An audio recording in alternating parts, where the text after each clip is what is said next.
ইসলামী insurance Bangladesh লিমিটেডের senior manager Marjia জান্নাতি নুপাকে বনশ্রীর বাসা থেকে আটক করে র‍্যাব ৩-এর একটি দল। তার বিরুদ্ধে অভিযোগ, প্রধানমন্ত্রীর বোন শেখ রেহেনা পরিচয়ে গেল ৩০শে নভেম্বর বাংলাদেশ ব্যাংকের গভর্নরকে ফোন করেছিলেন তিনি। আমি শেখ রেহেনা বলছি আমি ওনার মার্জিয়া নামে একটা মেয়েকে, আমি একটা মহিলা, প্রেগন্যান্ট মহিলা, নাম বলি নাই, প্রেগন্যান্ট মহিলা, ওনার হাজব্যান্ড অসুস্থ, ওনাকে একটু পাঠাবো, উনি ইন্স্যুরেন্সে চাকরি করে, মানে ওকে একটু কিছু ব্যবসা দেওয়ার জন্য, কিছু ব্যাংকের এমডিকে, চেয়ারম্যানকে বলে দেওয়ার জন্য যে যাতে কিছু ইন্স্যুরেন্সে দেয়, যাতে ফ্যামিলিটা চলতে পারে। মাসিক ১ কোটি টাকা আর্থিকভাবে লাভবান হতেই তিনি ফোন করেছিলেন বলে জানান আটক নারী। আমি নিজে থেকেই বলছি, আমি আসলে এটা সহযোগিতা করার জন্য বলছি, এই যে হয়তো এটা এমন ইন্স্যুরেন্স যে ইয়ে ছাড়া হয় না, যে উপর থেকে কোনো এটা ছাড়া কোনো এমডি চেয়ারম্যান ব্যবসাগুলো দেয় না, এই জন্য বলেছিলাম। সাম্প্রতিক সময়ে রাষ্ট্রীয় গুরুত্বপূর্ণ ব্যক্তিদের নাম ভাঙিয়ে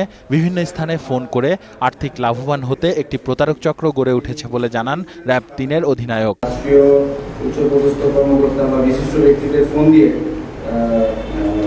পরিচয় দিয়ে, বিভিন্ন জায়গায় ফোন দিয়ে এই ধরনের অপরাধ প্রতিনিয়ত কিন্তু বেড়েই যাচ্ছে। এ বিষয়ে সকলকে সতর্ক থাকারও আহ্বান জানান তিনি। তো এমন একটা ক্যারেক্টার গ্রহণ করতে হবে যেটা বাংলাদেশ ব্যাংকের গভর্নর গ্রহণ করবে।